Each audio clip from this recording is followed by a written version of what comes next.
자, 오늘 우리에게 주시는 하나님의 말씀은 시편 1편입니다. 시편 1편 1절에서 6절까지 우리 한 목소리로 크게 읽도록 하겠습니다. 복이 있는 사람은 악인들의 꾀를 따르지 아니하며 죄인들의 길에 서지 아니하며 오만한 자의 자리에 앉지 아니하고 오직 여호와의 율법을 즐거워하여 그의 율법을 주야로 묵상하는도다. 그는 시냇가에 심은 나무가 철을 따라 열매를 맺으며 그 잎사귀가 마르지 아니함 같으니 그가 하는 모든 일이 다 형통하리로다. 악인들은 그렇지 아니하며 오직 바람에 나는 겨와 같도다.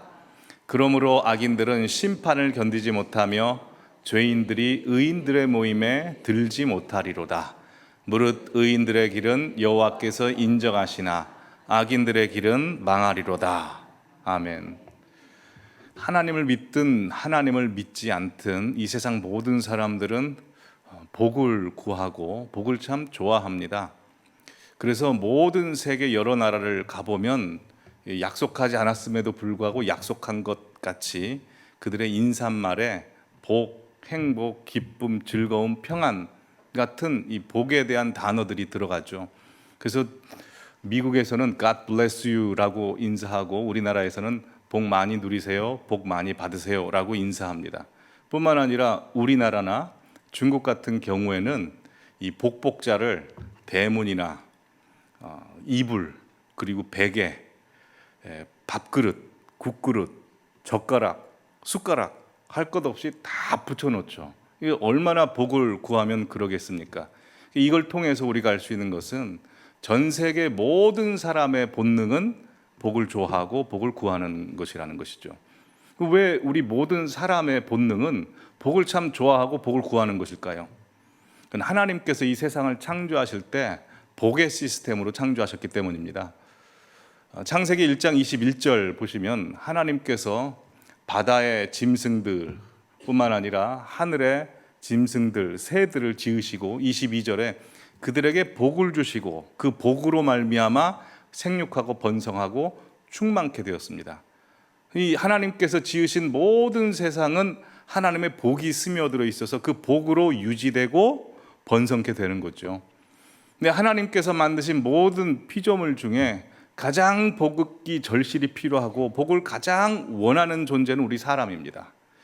왜냐하면 창세기 1장 27절 28절 보시면 하나님께서 우리 사람을 지으실 때 우리 사람을 28절에 보시면 땅에 생육하고 번성하고 땅에 충만하는 정도가 아니고 땅의 모든 피조물들을 정복하고 다스리는 권세를 주셨기 때문에 우리는 다른 어떤 피조물보다도 하나님의 복을 더 갈구하게 되어 있고 복이 더 필요합니다.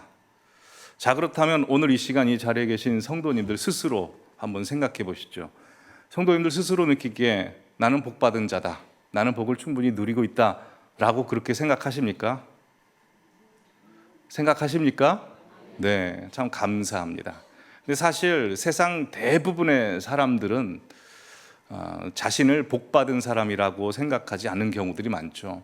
왜냐하면 세상 대부분의 사람들이 생각하는 복의 개념은 내가 잘 먹고 오랫동안 건강하게 살고 돈 많이 벌고 그래서 내가 쓰고 싶은 것 다 마음껏 쓰고 여행 가고 싶은 대로 다 가는 게 가장 행복이고 복이라고 느끼기 때문이죠. 그래서 만약 돈이 없거나 그래서 내 마음대로 쓰지 못하거나 또한 건강하지 못해서 오래 살지 못한다거나 하면 불쌍한 사람, 불행한 사람이라고 스스로 생각하고 남들도 그렇게 보죠.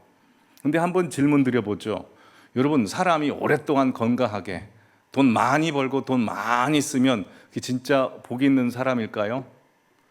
이 질문을 1930년대 한경직 목사님께서 신의주교회를 담임하시면서 성도들을 향해서 말씀하신 질문입니다.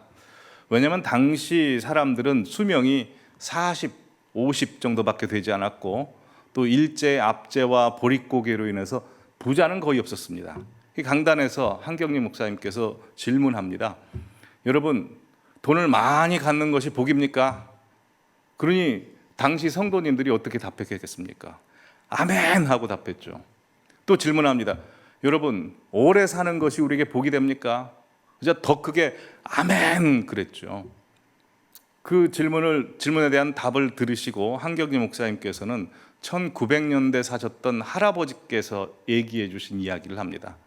한경지 목사님 할아버지께서 사실 때 그 동네에 60대신 큰 부자가 있었답니다. 당시에 40, 50 정도가 평균 수명인데 60까지 사셨으면 장수하신 거죠.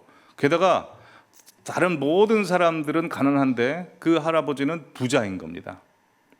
근데 그 할아버지는 가뭄이 오고 보릿고개가 오면 자신의 돈을 들고 가난한 사람들에게 찾아가서 돈을 나눠주는 게 아니고 가난한 사람 집에 가서 그 어린 딸을 돈으로 사서 첩으로 드립니다. 그래서 첩이 어마어마하게 많았답니다. 한경진 목사님께서 묻습니다. 이분은 돈도 많고 건강해서 오래오래 살았습니다. 이분은 복 있는 사람입니까? 복 없는 사람입니까? 그렇게 질문하자 그곳에 앉아있던 많은 성도님들은 한마디도 답을 하지 않으셨답니다. 자, 저도 동일하게 성도님께 한번 질문을 드려보죠. 여러분, 우리가 잘 먹고 잘 살고 오랫동안 건강하고 돈이 많아서 내가 쓰고 싶은 대로 마음껏 쓰면 그것이 우리에게 복입니까? 그런 삶을 원하십니까? 원하긴 하시죠. 근데 복이라고 말하기는 좀 그렇지요. 예. 그것 자체가 복이 될 수 없습니다. 자, 그렇다면 우리에게 진짜 복은 무엇일까요? 두 가지가 충족돼야 됩니다. 첫 번째, 내가 복된 존재가 되어야 됩니다. 내가 복이 되어야 됩니다. 사람은 자기가 가지고 있는 것보다 자기가 소유한 것보다 자기 자신이 어떤 존재인지가 더 중요합니다. 예를 들어보죠. 맑은 똑같은 물을 젖소가 마시면 그 물을 가지고 사람을 살리는 우유를 만들어냅니다. 근데 똑같은 맑은 물을 뱀이 마시면 사람을 죽이는 독을 만들어내죠. 마찬가지로 내가 가지고 있는 소유가 많고 내 재능이 탁월하다 할지라도 나라는 존재 자체가 복이 되지 못하면 내가 가지고 있는 게 나를 죽이는 재앙이 될 수 있습니다. 사진 한번 보여주시죠. 예, 왼쪽에 히틀러 굉장히 탁월한 사람입니다. 말도 잘했고 사람의 마음을 훔칠 수도 있었고 판단력도 아주 빠른 사람이었습니다. 그래서 독일의 대통령이 되죠. 총독이 되죠. 그러나 아돌프 히틀러라는 사람은 그 자체가 악인이었고 죄인이었기 때문에 그가 가진 모든 탁월함과 가지고 있는 모든 게 자기 자신뿐만 아니라 세상 모든 사람에게 재앙이 됐습니다. 옆에 있는 닉 부이치치는 팔도 없고 다리도 없었습니다.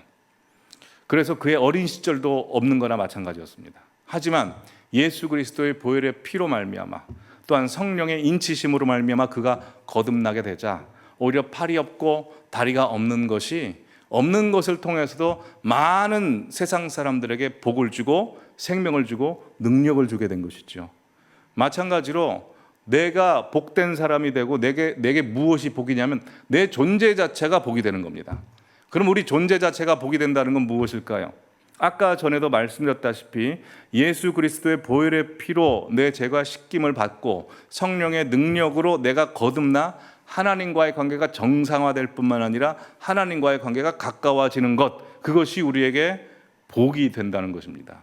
믿으십니까? 예, 맞습니다. 자, 그렇다면 질문하겠습니다. 성도님들께서는 복 있는 사람이 맞습니까? 틀립니까? 맞습니까? 틀립니까? 예, 하나님 듣고 계십니다. 예, 대답 안 하시면 하나님 서운하십니다. 예수 그리스도의 보혈의 피로 거듭난 사람은 다 복 있는 자죠. 자, 그럼 두 번째 질문을 해보죠. 그러면 복 있는 자로서 지금 기쁨과 감사와 능력 가운데 살고 계십니까? 복을 누리면서 살고 계십니까? 예, 이게 돼야 되는데요. 사실 수많은 크리스찬들이 두 번째가 문제입니다. 예수 그리스도의 보혈의 피로 거듭났다고 이야기는 하는데 그 능력 가운데 살지 못하죠. 그래서 복을 누리며 살지 못합니다. 그래서 두 번째 조건이 필요합니다. 두 번째 조건은 바로 진짜 복이 무엇인지를 알고 그 복을 누리며 살아야 됩니다. 그럼 진짜 복이 무엇일까요?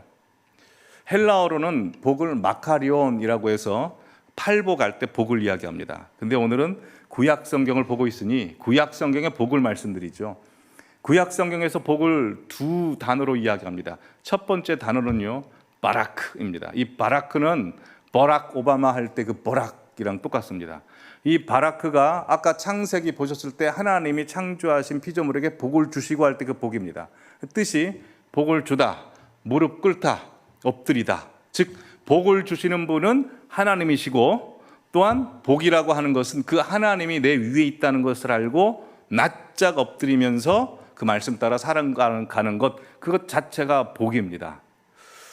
근데 여러분, 한자에 복자가 있는데요, 이 한자의 복자가 바라크라는 단어랑 비슷합니다. 복자 말고 다른 복자가 있습니다. 엎드릴 복자. 보시면 엎드릴 복자는 사람 인자의 개견자입니다. 그래서 개가 주인 곁에 엎드려 있는 모습으로 엎드리다, 숨다를 뜻합니다. 즉 개가 주인의 품에 딱 안겨 있을 때, 주인의 휘하에 있을 때 그 자체가 복이라는 겁니다.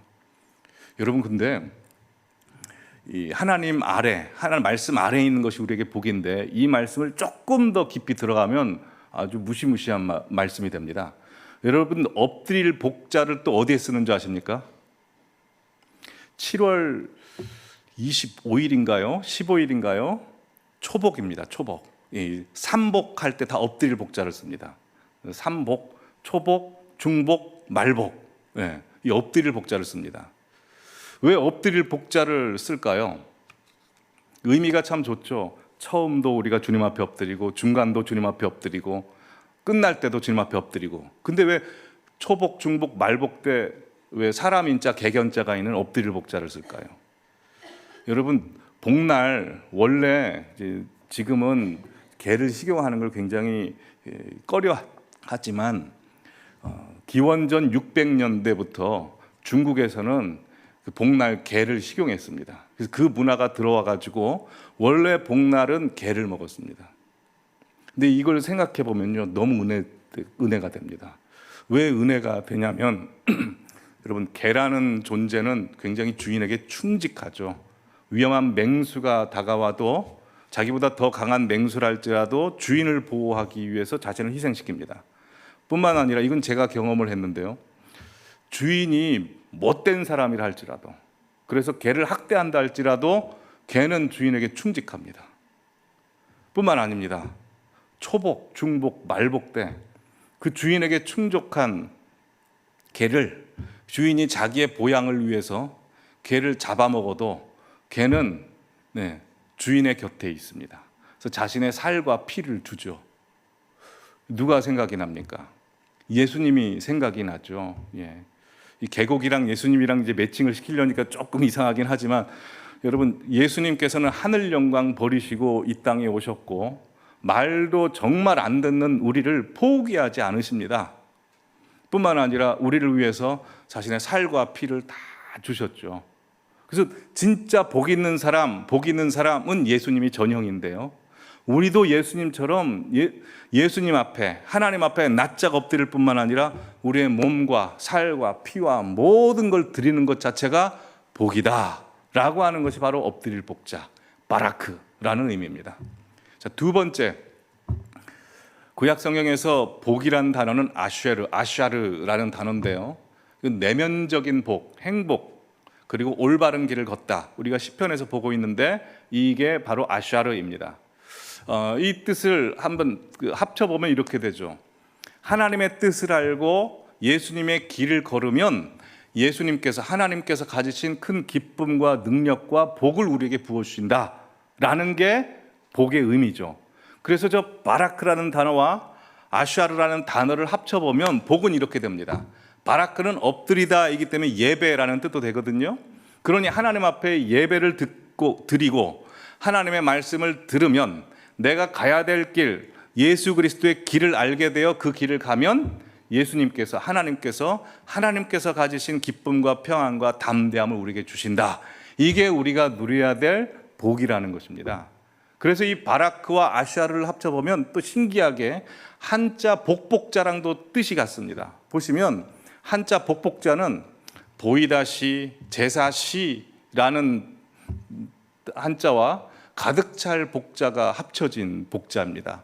그래서 이걸 또 뜻을 해석해 보면 아까랑 똑같이 우리가 하나님 앞에 예배를 드리게 되면 우리가 가야 될 길을 알게 되고, 그 길을 걸어가면 하나님께서 충만한 은혜를 채워주신다라고 이야기할 수 있는 것이지요. 여러분, 그래서 다들 아시다시피 시편 1편에서는 복 있는 사람과 복 없는 사람을 구분하고 우리에게 복 있는 자가 되라고 하는데, 복 있는 자를 간단히 말씀드리면 이렇게 한마디로 이야기할 수 있습니다. 복 없는 사람은 자기 위에 아무도 없다고 생각해서 자기 생각, 자기 마음, 자기 성질대로 사는 사람. 복 있는 사람은 자기 위에 하나님이 있다는 것을 알아서 하나님 말씀을 읽고 듣고 그 말씀을 따라서 사는 사람이라고 요약할 수 있습니다. 자, 두 가지를 놓고 성도님들은 지금 어디에 속해 계십니까? 어떤 한 이슈를 가지고 내 성질과 하나님의 말씀이 갈등을 합니다. 내 성질을 따라갑니까? 하나님의 말씀을 따라갑니까? 내 계획이 있습니다. 하나님의 계획이 있습니다. 둘이 갈등을 합니다. 어디를 따라갑니까? 지금 내가 진짜 복된 존재이고 복된 것을 누리고 있다면 하나님 말씀 아래서 하나님 말씀 따라가는 거죠. 내 성질을 죽이고. 그러게 이 예배 시간은 어떤 시간입니까? 내 성질 죽이는 시간입니다. 내 자아가 무너져야 되는 시간이고, 그래서 내가 온전히 하나님의 말씀으로 머리부터 발끝까지 충만해져야 됩니다. 자, 이런 시각을 가지고 시편 1편을 복 있는 사람 관점에서, 또한 복 없는 사람 관점에서 한번 강의를 해보죠. 먼저 복 없는 사람 관점에서 한번 해석해보죠. 자, 첫 번째 1절, 복 없는 사람은 진리의 길을 따르지 않고 악인의 생각을 따릅니다. 악인의 생각을 따르게 되면 더 확장돼서 죄인의 길을 걸어가게 되죠. 죄인의 길을 걸어가게 되면 나중에는 죄인의 자리에 터를 잡고 거기에 집을 지어버립니다. 2절, 그래서 복 없는 사람은 하나님의 말씀을 내 마음과 내 생각에 두기 싫어해서 날마다 사람 생각, 내 성질 나는 대로 생각을 하게 됩니다. 그래서 3절에 복 없는 사람의 특징은 하나님께서 주신 복들을 누리지 못합니다. 내 인생에 시즌이 있죠. 내 인생에 봄, 여름, 가을, 겨울, 즐거울 때, 슬플 때, 고통스러울 때, 아플 때, 그때마다 주시는 하나님의 복이 있는데 악인은 그걸 다 누리지 못하고 하나님 보시기에 형통하지 못합니다. 그래서 4절에 세상에 풍파가 몰아치면 붙잡아주는 분이 없으니 내 위에 나밖에 없으니 나는 바람처럼 끌려갈 수밖에 없죠. 그래서 5절에 결국 심판의 때 나를 붙잡아 주시는 분이 없으니 심판에 처하게 되고 지옥에 가게 됩니다.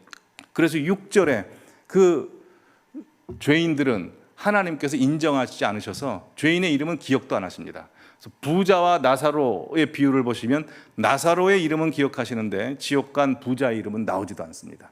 이게 복 없는 사람 관점으로 읽었을 때 시편 1편.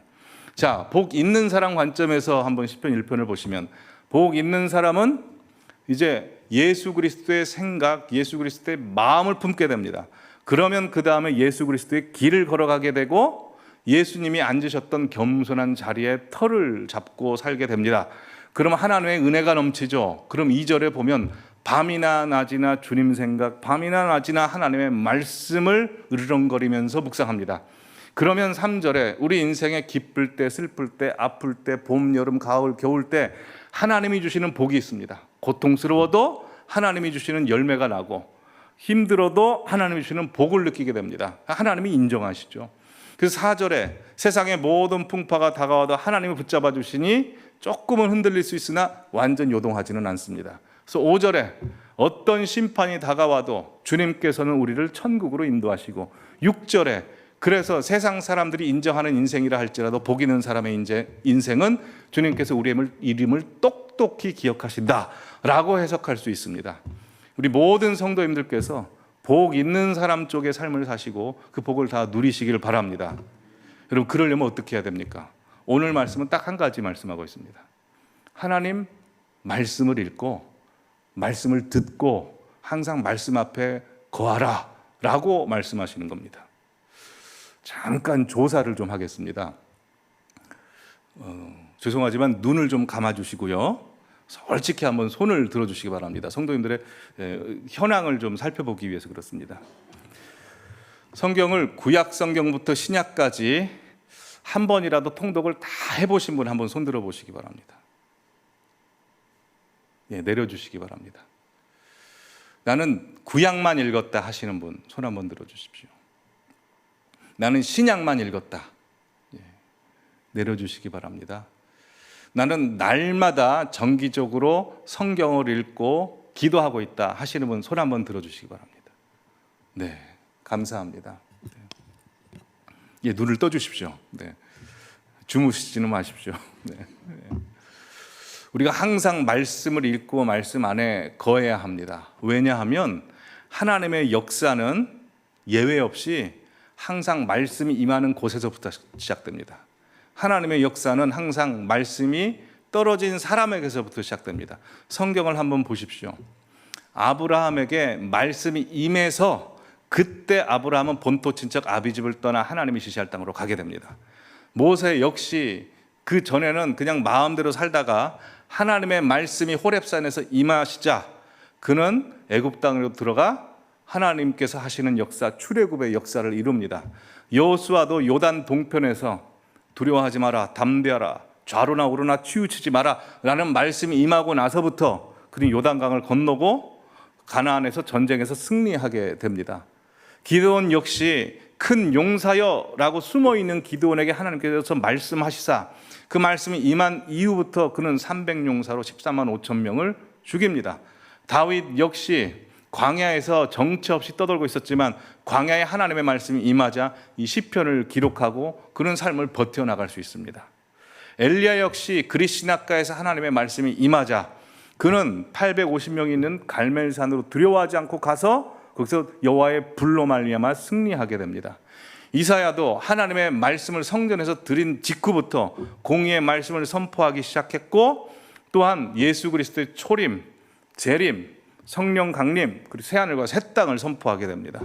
예레미야 역시 하나님의 말씀을 들은 다음부터 이 남유다가 멸망할 것과 70년 이후에 귀환할 것을 선포하게 됩니다. 말라기도 하나님의 말씀이 임한 다음부터 그때 세례 요한이 나올 것과 예수님이 오실 것을 예언합니다. 또한 가장 중요하게 태초에도 말씀이 임한 다음에 그 말씀에 따라서 세상이 그냥 생겨버린 것입니다. 그러기에 우리 인생 가운데 하나님의 역사가 일어나기 위해서는 말씀과 친숙해져야 됩니다. 하나님은 이 기록된 말씀을 통해서 역사하시기 때문에 그렇습니다. 그러기에 우리가 말씀을 읽었을 때 또한 말씀을 들었을 때 우리 안에서 무슨 일이 일어나는지 어떤 복이 임하는지 한번 10가지를 간단하게 말씀을 드려보죠. 첫 번째로 우리가 말씀 안에 거하고 말씀을 읽으면 우리 영이 살아납니다. 에스겔서 2장 2절에 보면 에스겔이 그발강가에서 강제 노역을 하고 있을 때 하나님 말씀하십니다. 근데 말씀하실 때 성령님이 같이 역사하시기 때문에 영을 깨워버립니다. 그러자 그곳에서 영, 혼, 육이 다 일어나서 세워지게 되는 것이죠. 왜요? 하나님의 말씀은 우리의 치료약일 뿐만 아니라 우리 영혼의 양식입니다. 그래서 마태복음 그리고 신명기 보시면 사람은 떡으로만 사는 것 아니요 하나님의 입에서 나오는 모든 말씀으로 내가 산다. 왜요? 말씀으로 생명이 창조되었기 때문에 그렇습니다. 여러분 하루에 몇 끼 드십니까? 2끼 아니면 3끼 다 드시는 분 계시죠? 근데 만약 한 끼만 드시거나 아니면 하루 걸러 하루 드시면 어떻게 될까요? 영양실조에 걸리겠죠. 배고프겠죠. 예. 근데 영적으로 보면 하나님 말씀을 읽지 않고 듣지 않는 분들은 영양실조에 걸리고 아사 직전에 가 있을 수 있습니다. 그래 항상 하나님의 말씀을 듣고 봐야 내가 살아납니다. 근데 말씀을 읽다가 이런 의문이 드시죠. 말씀을 읽으면 다 이해가 됩니까? 이해가 안 되는 말씀이 있죠. 그럼 굳이 이걸 읽을 필요가 있을까라는 생각이 듭니다. 근데 그래도 읽어야 됩니다. 예를 들어보죠. 어린 시절에 정말 먹기 싫어했던 음식이 있습니다. 청국장 그리고 쓴 나물들 정말 먹기 싫어했습니다. 근데 그걸 먹으면 어떻게 됩니까? 내가 뭔지도 몰라도 먹어도 그건 내게 영양분이 되고 나에게 건강이 됩니다. 성경 말씀은 그렇습니다. 세상의 역사책이나 소설책하고 다릅니다. 이건 살아있는 성령이 감동된 하나님의 영의 말씀이기 때문에 내가 이해하지 않는 말씀을 듣고 읽는다 할지라도 내 속에서 뭔가가 일어나는 것입니다. 자, 두 번째, 우리가 말씀을 읽고 들을 때 우리에게 어떤 일이 벌어지냐면 하나님이 어떤 분인지를 알게 되고 하나님을 사랑하게 됩니다. 신명기 6장 4절에 보면 들으라고 하십니다. 여호와는 오직 유일한 여호와시니라고 하나님께서 설명해 주십니다. 하나님이 어떤 분인지 설명해 주시고 결국 어떻게 됩니까? 5절에 내 여호와를 마음과 뜻과 정성을 다해 사랑하게 된다. 말씀을 읽으면 그렇게 됩니다. 요한복음 5장에 보시면 예수님께서 말씀하십니다. 구약 성경 모든 성경이 누구를 향해서 증거하는 거란 겁니까? 예수님을 향해서 증거하는 것이니 성경을 읽으면 예수님을 알게 되죠. 누가복음 24장 27절에도 부활하신 예수님께서 엠마오 두 제자들에게 성경을 가르치셨습니다. 그때 성경에서 자기에 관한 것을 가르치십니다. 그러기에 여러분 성경을 읽으면 하나님을 알게 됩니다. 또한 하나님의 마음을 알게 되고 그 마음을 알게 되면 하나님을 사랑하게 됩니다. 왜냐하면 요한 3서 2절 보시면 사랑하는 자여 라고 하나님께서 요한을 통해서 우리를 사랑하신다고 말씀하십니다. 이사야서 41장 10절도 보시면 하나님께서 우리에게 두려워하지 말랍니다. 왜냐하면 하나님이 나의 하나님이 되시고 그래서 날 도와준다고 하십니다. 마태복음 11장 28절도 다 내게로 오랍니다. 가리지 않고 내게로 오라 내가 쉬게 해준다. 다 사랑의 말씀이죠. 뿐만 아니라 욥기의 말씀을 보시면 하나님은 뜻이 일정하시니 그 뜻을 돌이키지 아니하신다. 그리고 그 마음에 원하신 것을 다 하신다. 그래서 내게 작정하신 모든 일을 다 이루신다. 아, 내 인생이 하나님 뜻대로 가고 있구나를 알게 되고 시편 91편도 보시면 하나님이 말씀하십니다. 그가 나를 사랑한즉 내가 너를 건진다. 내 이름을 안즉 내가 너를 높인다. 내게 간구한즉 내가 응답하고 내가 그래서 널 환난 때 오히려 너를 건지고 너를 높여서 영화롭게 할 것이다. 16절 그래서 너를 만족하게 하고 내가 구원을 보이리라. 이런 말씀을 읽으면 하나님의 마음을 알게 돼서 하나님을 더 사랑하게 되죠. 여러분 하나님 사랑하십니까? 예, 더 사랑하기 원하십니까? 항상 말씀을 보십시오. 하나님의 사랑 덩어리입니다. 자, 그 다음 말씀을 읽을 때 우리에게는 하나님의 뜻을 알게 되고 그 길을 걸어갈 수 있는 능력이 갖게 됩니다. 데살로니가전서 4장 3절 하나님의 뜻은 거룩합니다. 데살로니가전서 5장에 보면 기뻐하고 기도하고 감사하는 것이 하나님의 뜻이다 라고 말씀합니다. 그래서 시편 119편에 보면 하나님의 말씀은 내 발의 등, 내 바로 앞에 어떤 일을 해야 되는가 했을 때 바로 가르쳐주는 지혜이고 내 길의 빛이다. 내가 가야 될 목적지도 성경 말씀이 가르쳐준다. 그래서 말씀을 읽게 되면 내 길을 시시때때로 하나님이 가르쳐주십니다. 자, 그 다음 말씀을 읽을 때 벌어지는 일은 내가 어떤 사람인지를 알게 됩니다. 성경은 분명히 말씀합니다. 나라는 존재는 그냥 우연히 생겨난 존재가 아니고 하나님이 만드신 존재입니다. 그러나 우리 인간은 죄를 지어서 본성상 죄를 지을 수밖에 없습니다. 그래서 우리의 인생은 결국 심판받게 되는데 예수 그리스도로 거듭난 사람은 구원을 받게 되어 부활의 몸을 입고 하늘나라에 가게 됩니다. 이게 성경에서 말씀하고 있는 내용입니다. 자, 다음 성경을 읽고 하나님 말씀을 들을 때 일어나는 일은 우리가 구원받게 됩니다. 듣다 보면 구원받게 됩니다. 6번째, 우리를 깨끗하게 합니다. 말씀으로 우리를 깨끗하게 하신답니다. 그래서 말씀을 읽다 보면, 말씀을 듣다 보면 나도 모르게 내가 막 깨끗해지는 느낌이 들죠. 이거는 죄 지을 때랑 똑같습니다. 여러분 안 좋은 영상이나 안 좋은 뉴스, 막 분노를 치밀어 오르게 하는 뉴스를 듣다 보면 내 속이 막 더러워지는 느낌이 나죠. 실제로 우리 속이 더러워집니다. 말씀을 계속해서 읽다 보면 깨끗해지죠. 7번째, 말씀을 읽고 들으면 우리 영적 전쟁에서 승리합니다. 에베소 6장에 나오는 전신갑주를 보면 다 방어무기입니다. 구원의 투구, 믿음의 방패, 허리의 진리, 띠, 평안의 복음의 신. 하지만 이 하나님의 말씀은 성령의 검입니다. 영적 전쟁에서 우리가 방어만 할 수 없지 않습니까? 승리하려면 검을 가져야 됩니다. 하나님의 말씀을 예리하게 만들어야 됩니다. 검을 날카롭게 만들고 제대로 썰 수 있는 칼이 되게 해야 됩니다. 8번째, 하나님의 말씀을 듣고 읽을 때 우리는 영적으로 병이 들었을 때 우리의 치부가 무엇인지, 고쳐야 될 게 무엇인지 확 드러내 줄 뿐만 아니라 우리를 고쳐주십니다. 하나님 말씀은 예리해서 우리를 수술시키십니다. 그 칼로. 그리고 우리를 드러내십니다. 9번째, 하나님의 말씀을 읽고 들을 때 우리에게는 은혜와 복이 그냥 풍성하게 됩니다. 이사야서 44장에 보시면 하나님께서 들으라 라고 하십니다. 그 듣는 자에게 어떤 일이 벌어집니까? 3절에 물을 주신답니다. 그래서 우리 영혼에 시내가 흐르게 되고 그것이 우리 자손에게 미칩니다. 뿐만 아닙니다. 솟아나기를 시냇가에 버들같이 시냇가에 심은 나무가 된다라고 되어 있습니다. 10번째, 영적인 것을 판별하게 해줍니다. 고린도전서 4장 6절에 보면 고린도 교회에 수많은 영적인 문제가 있었죠. 그걸 어떻게 판별하느냐? 기록된 말씀 밖으로 넘어가지 마라 라고 그렇게 제시하십니다. 자, 그래서 이 10가지를 정리해 보면 이렇게 됩니다. 사진을 찍고 싶으신 분들은 이걸 찍으십시오. 말씀을 읽고 들을 때 무슨 일이 벌어지느냐? 영이 살아나고 하나님을 알게 되고 그래서 사랑하게 되고 하나님의 뜻을 알게 되고 그 길을 가게 되고 인간이 누구인지를 알게 해주고 또한 우리를 깨끗하게 해주고 영적인 전쟁에서 승리하게 해주며 또한 영적으로 병이 들면 수술하는 칼이 되고 또한 모든 은혜와 복을 풍성하게 누리게 됩니다. 또한 영적인 것을 판별하게 해줍니다. 자, 여기까지 하나님의 말씀을 읽고 말씀을 들었을 때 우리에게 왜 복이 되는지를 말씀드렸습니다. 말씀을 좀 읽고 싶지 않습니까? 안 읽고 싶으십니까? 말씀이 읽고 싶고 말씀이 막 듣고 싶어져야 됩니다. 왜요? 그게 내게 복이 되기 때문에 그렇습니다. 근데 말씀을 읽고 들으실 때 잘 하셔야 됩니다.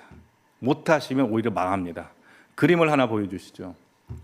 자, 왼쪽 사진은 어떤 사람이 사막에서 지금 지쳐서 쓰러져 있습니다. 가운데 사진은 콜라를 마십니다. 그러자 오른쪽 사진은 뛰기 시작합니다. 그럼 우리가 이 그림을 보고 어떻게 해석합니까? 사람이 지쳐 있을 때 콜라를 마시면 사막에서 뛰어간다. 콜라 광고입니다. 그런데 이 콜라 광고를 가지고 우리는 이렇게 이해하지 않았습니까? 유대인들이나 아랍 사람들한테 이 그림을 보여주면 어떻게 해석할까요? 그 사람들은 우리처럼 왼쪽에서 오른쪽으로 글을 읽지 않습니다. 오른쪽에서 왼쪽으로 읽어요. 그럼 어떻게 해석이 되겠습니까? 사막에서 열심히 뛰고 있다가 콜라를 마시면 지쳐 쓰러져 버린다. 이렇게 해석이 되는 거죠. 말씀도 마찬가지입니다. 똑같은 말씀 읽고 했던 사람들이 바리새인이고 종교 지도자들입니다. 그들은 다 망했습니다. 주님께서 말씀하시길 너희는 뱀의 후손이다 라고 독사의 자식들아 그렇게 말씀하셨습니다. 그러니 이 10가지의 복을 주시는 하나님의 메시지를 읽고 들으실 때 잘 들으셔야죠. 어떻게 들으시고 어떻게 읽으셔야 되는지 10가지로 또 말씀드리겠습니다. 나중에 사진을 다 찍으십시오. 차례차례 설명드리겠습니다. 첫 번째, 성령의 도우심을 구하십시오. 왜요? 말씀드렸습니다. 모든 성경의 저자는 우리 성령님이시기 때문입니다. 성경을 이해하는 건 사람의 지식으로 풀려다가 다 망해버립니다. 사람의 인간의 탁월함으로는 절대 성경을 풀 수 없습니다. 무한하신 하나님의 성령의 감동이 있어야 됩니다. 그래서 에베소 1장 17절에 사도 바울이 이렇게 기도합니다. 지혜와 계시의 영을 너희에게 주사 하나님을 알게 하시고 성경을 읽으실 때는 항상 지혜와 계시의 영을 나에게 주십시오 라고 그렇게 도우심을 구하면서 읽으십시오. 하나님과의 예배가 되고 하나님과의 대화가 되게끔 교제를 나누는 시간으로 성경을 읽으셔야지 지식 정보로 읽으시면 절대 안 된다는 겁니다. 두 번째, 성경 읽으실 때는 소리내서 읽으십시오. 소리내서 읽으시라는 말씀은 명령입니다. 이 율법책을 내 입에서 떠나지 말게 하며. 왜 소리내서 읽으라고 하실까요? 하나님은 우리에게 복을 주실 때 우리와의 관계를 말씀을 통해서 소통하십니다. 그럼 하나님은 언제나 우리에게 말씀하시는 분이고, 그럼 우리는 어떤 존재입니까? 하나님의 말씀을 들어야 되는 존재죠. 그래서 믿음은 어디서 생겨납니까? 들음에서 생겨난다고 했습니다. 하나님의 말씀을 읽을 때 묵상으로 읽는 것도 중요하지만, 이해하면서 읽는 것도 중요하지만, 소리내서 읽으면 내 육신이 듣고 내 혼이 듣고 내 영이 듣습니다. 그 소리를 내시기 바랍니다. 중요합니다. 기도도 마찬가지입니다. 기도도 소리내서 기도하십시오. 방언도 소리내서 기도하십시오. 사람들 눈치 보느라고, 사람들 배려한다고 내가 하나님 앞에 나아가는 것 포기하면 되겠습니까? 내 신앙 무너지면 되겠습니까? 여러분, 기도도 마찬가지입니다. 고린도전서 14장에서 방언을 할 때 조심하라고 했죠. 근데 그거는 다 공예배 때 조심하라는 겁니다. 당시에는 기도를 돌아가면서 했거든요. 근데 돌아가면서 기도할 때 어떤 사람이 아무도 모르는 방언을 한 겁니다. 아무도 모르지 않습니까? 왜냐하면 방언이라고 하는 것은 하나님과 우리 사이에 하나님만 들으실 수 있는 비밀이에요. 우리는 못 듣습니다. 근데 그 방언을 모르는 사람들에게까지 막 하니까 이거는 공예배 때 하지 말고 혼자 해라라고 말씀하죠. 즉 당시에는 우리가 함께 통성해서 기도하는 시간이 없었습니다. 근데 지금은 있죠. 지금 기도하실 때는 방언도 소리내서 기도하십시오. 왜냐? 소리내서 기도할 때 방언이요. 왜 방언 얘기를 하는지 모르겠는데 방언을 하면 나도 모르는 사이에 내 영이 강해집니다. 진짜 그렇습니다. 내 영이 강해지고요. 이기지 못했던 죄의 유혹을 이겨버리게 됩니다. 뿐만 아니라 하나님의 뜻을 나도 모르는 사이에 구하게 됩니다. 방언을 소중히 여기셔야 돼요. 하나님께서 소중하게 여기시라고 선물을 주셨는데 에이, 방언 나는 아무것도 이해도 못하고 방언 안 해. 이러면 여러분 하나님께서는 안 주십니다. 공동체를 안 주세요. 방언을 소중히 여기셔서 하십시오. 그러면 하나님께서 새 방언을 주십니다. 그리고 하나님의 뜻대로 구하게 됩니다. 기도를. 근데 나는 모르죠. 그래서 내 영엔 유익합니다. 그러니 방언을 기도할 때는 같이 마음으로 기도하는 겁니다. 마음으로 나는 기도하고 방언으로 막 소리내서 기도하다 보면 나중에 성령께서 합쳐버립니다. 그래서 내가 알아요. 영은 그냥 알거든요. 영이 내 마음으로 기도하는 것과 방언으로 기도하는 게 하나가 돼버립니다. 소리내서 기도하는 게 굉장히 중요합니다. 그래야 내 영이 깨어나기 때문에 그렇죠. 그러기에 항상 소리를 내십시오. 왜냐하면 하나님과 1:1 관계에서 소리를 낸다는 건 굉장히 중요한 것이기 때문입니다. 그래서 말씀도 소리를 내서 읽으십시오. 자, 그 다음 성경을 묵상하십시오. 묵상한다는 것은 한 본문을 가지고 오랫동안 으르렁거리는 겁니다. 이게 묵상이 하가이거든요.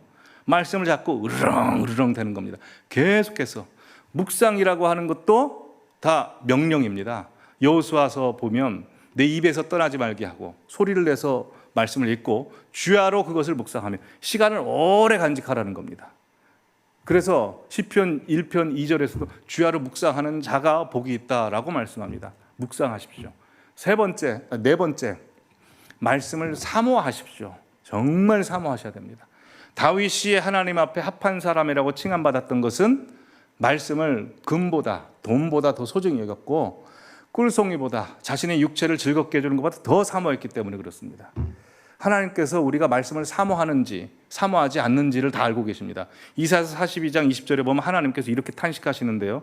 네가 내가 준 많은 것을 볼지라도 유의하지 아니하며 귀가 열려 있을지라도 듣지 아니한다. 하나님의 메시지가 선포되고 있는데 이 메시지를 소중히 듣는 자와 듣지 않을 때 하나님은 탄식하신다는 겁니다. 이 소중히 받는 자를 향해서 하나님 기뻐하시죠. 예전에 본 영상입니다. 북한 지하교회 성도들 성경책 받는 영상인데요. 다시 한번 보시겠습니다.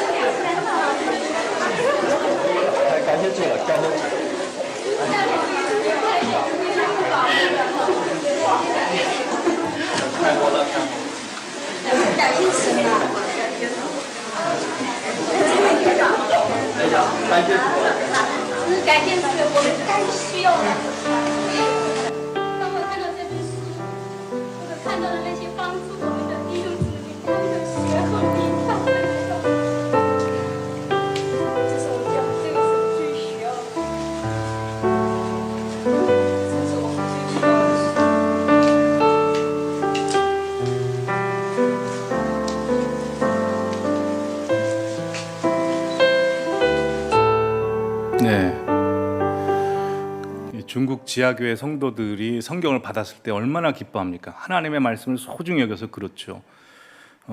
모퉁이들 선교회 가면 북한 성도들이 성경을 어떻게 보급받냐면 자기들이 직접 씁니다. 그래서 보니까 그 사진이 있는데 사진을 가져오려다가 제가 깜빡해서 못 가져왔습니다. 그 사람들이 삐뚤빼뚤 쓴 성경을 자기들이 몰래 감춰가지고 그렇게 보더라고요. 하나님께서 하나님의 말씀, 하나님의 사랑 편지를 소중히 여기는 자를 하나님께서 기뻐하십니다. 자, 5번째, 하나님의 말씀 어떻게 읽어야 될까요? 인포메이션, 정보 취득을 위해서 읽지 마시고요. 트랜스포메이션, 내가 완전 변화되기 위해서 읽으셔야 됩니다. 예, 말씀을 읽을 때 나에게 주시는 말씀으로 읽어야지, 나에게 주시는 말씀을 들어야지 다른 사람에게 주는 말씀이라고 해서 나는 괜찮다라고 여기시면 안 된다는 겁니다. 바리새인들이 그래서 망한 겁니다. 호세아서 8장 12절에 하나님께서 이렇게 탄식하십니다. 내가 저를 위하여 내 율법을 10,000가지로나 기록하셨답니다. 그런데 저희가 이스라엘 백성들이 관계없는 것으로 여기도다. 어떻게 말씀을 받고 계십니까? 하나님께서 보실 때 어떻게 우리를 바라보실까요? 항상 나에게 주시는 말씀으로 진중하게 받아들이시기 바랍니다. 몇 번 말씀드렸지만 제가 저희 교회 성도님들 항상 어떤 교회 갔냐라고 질문을 받을 때 베레아 교회 갔다라고 그렇게 이야기합니다. 베레아 교회는 데살로니가 교회 성도들보다 더 나이스해서 성경을 항상 상고하고 성경을 진중히 여겨서 이게 진짜 사실인가, 진짜 사실이 아닌가 해서 성경을 기준으로 살았다라고 했습니다. 그렇게 성경을 소중히 여기시길 바랍니다. 자, 다음 성경을 읽으실 때는 항상 순종하시려고 읽으십시오. 요한계시록 1장 3절에 보면 예언의 말씀을 읽는 자와 듣는 자가 복된데 더 복된 사람은 그것을 지키는 자가 복이 있다. 야고보서 1장 22절에도 보면 말씀을 듣기만 하고 행하지 않는 자는 자기를 속이는 자라고 말씀했고요. 예수님께서도 마태복음 7장에 보시면 말씀을 듣고 행하지 않는 자는 모래 위에 지은 집과 같다라고 했습니다. 말씀에 순종하시려고 읽으십시오. 7번째, 말씀을 암송하십시오. 그리스도의 말씀이 너희 속에 풍성히 거해야 우리 속에서 하나님께서 말씀하실 때 그 말씀이 계속해서 생각나게 됩니다. 8번째, 설교자들의 도움을 구하시기 바랍니다. 예레미야 3장 15절 말씀 우리 다 함께 읽어보실까요? 내가 또 내 마음에 합한 목자들을 너희에게 주리니 그들이 지식과 명철로 너희를 양육하리라. 목사님들을 주신 하나님의 목적은 말씀을 지식과 명철로 양육시키기 위해서 그렇습니다. 어려운 말씀 있으시면 목사님들께 물어보시기를 바랍니다. 특별히 우리 교회 지금 성경 강좌가 열리지 않고 있는데요. 사실 여러분 지금 설교 들으시면 이게 다 성경 공부죠. 왜냐 지금 성경 한 본문을 봐도요. 성경 통째로 보는 시각을 가지고 말씀을 드립니다. 그럴 때가 많죠. 이게 다 성경 공부입니다. 근데 지식으로만 갖지 마시고 항상 이걸 실천하시기 바랍니다. 그리고 말씀을 전하는 사람들은 통역 설교하는 거랑 똑같습니다. 자기 이야기하는 게 아니고 하나님의 말씀을 그대로 받아서 통역하는 겁니다. 제가 통역 설교를 딱 2번 해봤습니다. 근데 너무나 이제 자신이 없으니까요. 지난 교회에서 인도에서 한 교단 목사님이 오셔서 저보러 통역하라고 그래가지고 제가 너무 자신이 없어서 그 인도 목사님한테 메일을 보냈습니다. 제가 영어가 너무 푸합니다. 너무 딸립니다. 그러니 미리 원고를 저한테 주시고 설교를 하실 때 다른 이야기 하지 말고 원고대로 하십시오 라고 그렇게 부탁을 드렸습니다. 그래서 그 인도 분은요 정말 원고대로 하셨습니다. 그래서 저는 그 원고를 보고 그냥 다 외워버렸기 때문에 옛날에 김장한 목사님께서 그 빌리그리암 목사님 설교하실 때 보면 빌리그리암 목사님 하는 그대로 하시거든요. 그래서 그때는 그렇게 했습니다. 근데 1부 예배 때는 그 목사님이 하시고 2부 예배 때는 캐나다에 있는 목사님이 오셨거든요. 캐나다의 어떤 교단 목사님이 오셔서 그분에게도 메일을 보냈죠. 원고대로 그대로만 해주십시오 하는데 그 캐나다 목사님이 설교하는데 성가대에서 어떤 남자 성도님이 아멘 아멘 그런 겁니다. 그러자 이 설교하시는 분이 은혜를 받은 겁니다. 흥분해가지고 원고대로 안 하고 이상한 이야기를 하니까 제가 그때 망신을 당했습니다. 통변을 제대로 못 해가지고요. 그래서 말씀 전하는 자가 항상 통역을 잘하려면 말씀을 하시는 분과 항상 같이 지내야 되고 말씀하시는 분이 사용하시는 단어가 무엇인지 뜻이 무엇인지를 알아야죠. 그래서 설교자들을 위해서 기도해 주십시오. 자, 그리고 성경을 읽을 때는 항상 다 알 수 없다는 걸 인정하고 읽으십시오. 베드로후서 3장 16절에도 그중에 알기 어려운 것이 더러 있으니 무식한 자들과 굳세지 못한 자들이 다른 성경과 같이 억지로 풀다가 스스로 멸망에 이르느니라 라는 말씀이 있습니다.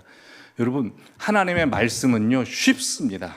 그래서 우리가 구원받고 이 마지막 때를 살아가는데 어린이도 들을 수 있는 말씀입니다. 다 이해할 수 있는 말씀입니다.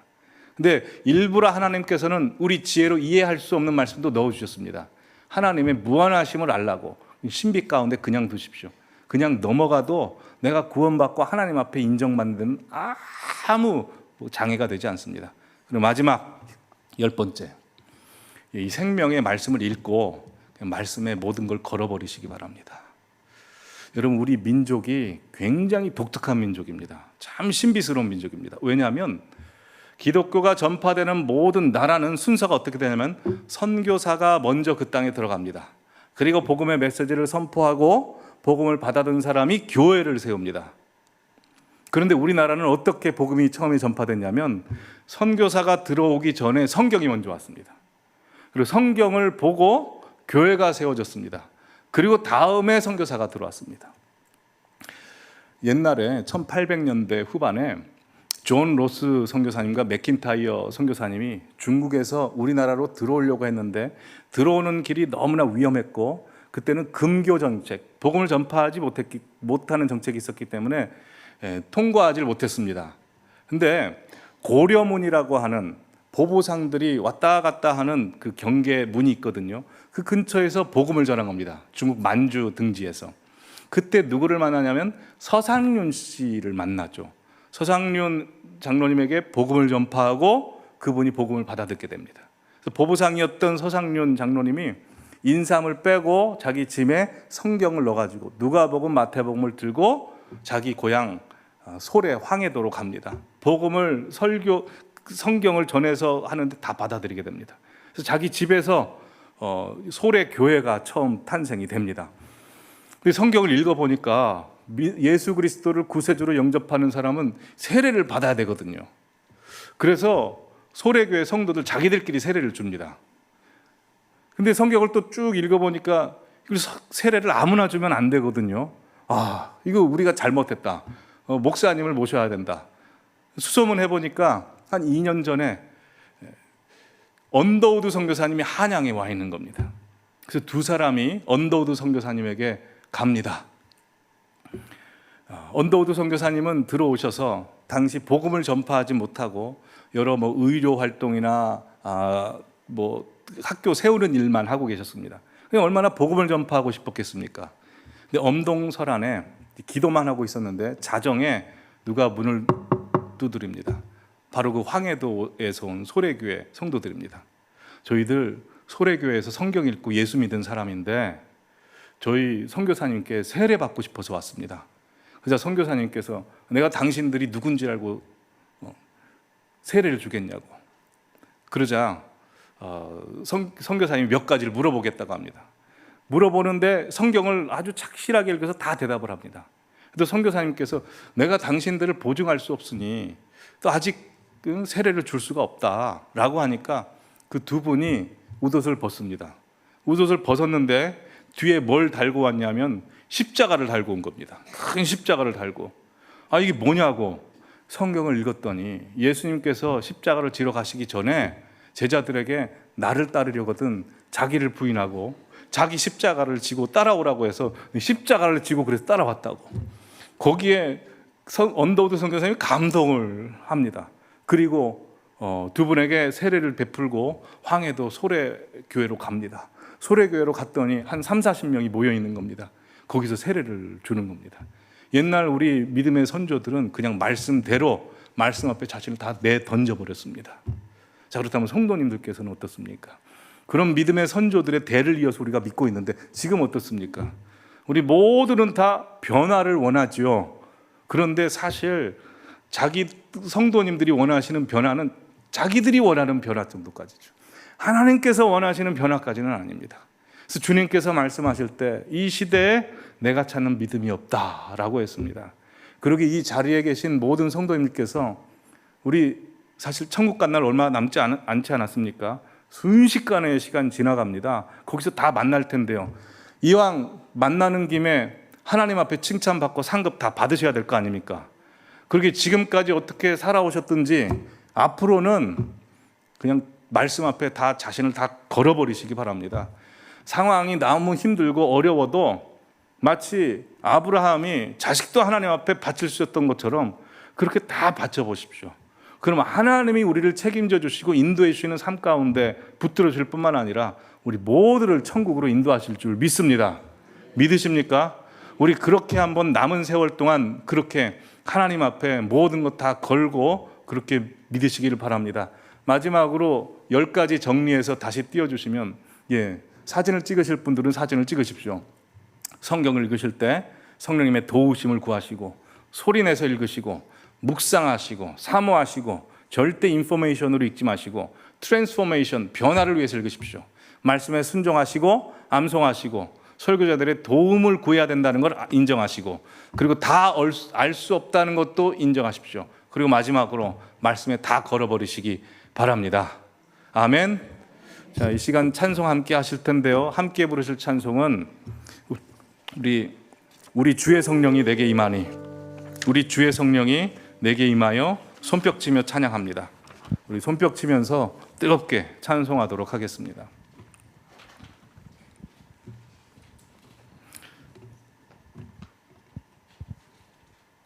자, 손뼉치면서 우리 주의 성령이 내게 임하여 주를 찬양합니다. 우리 주의 성령이 내게 임하여 주를 찬양합니다. 찬양합니다. 찬양합니다. 주를 찬양합니다. 찬양합니다. 찬양합니다. 주를 찬양합니다. 우리 주의 성령이 내게 임하여 손뼉치며 찬양합니다. 우리 주의 성령이 내게 임하여 손뼉치며 찬양합니다. 손뼉치면서 주를 찬양합니다. 손뼉치면서 주를 찬양합니다. 소리 높여서 우리 주의 성령이 내게 임하여 소리 높여 찬양합니다. 우리 주의 성령이 내게 임하여 소리 높여 찬양합니다. 소리 높여서 주를 찬양합니다. 소리 높여서 주를 찬양합니다.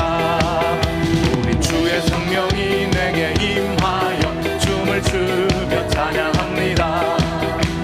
주의 성령이 내게 임하여 춤을 추며 찬양합니다. 춤을 추면서 주를 찬양합니다. 춤을 추면서 주를 찬양합니다. 우리 주의 성령이 내게 임하여 주를 찬양합니다. 우리 주의 성령이 내게 임하여 주를 찬양합니다. 찬양합니다. 찬양합니다. 찬양합니다. 찬양합니다. 주를 찬양합니다. 찬양합니다. 찬양합니다. 주를 찬양합니다. 찬양합니다. 찬양합니다. 주를 찬양합니다. 간절히 찬양합니다. 찬양합니다. 찬양합니다.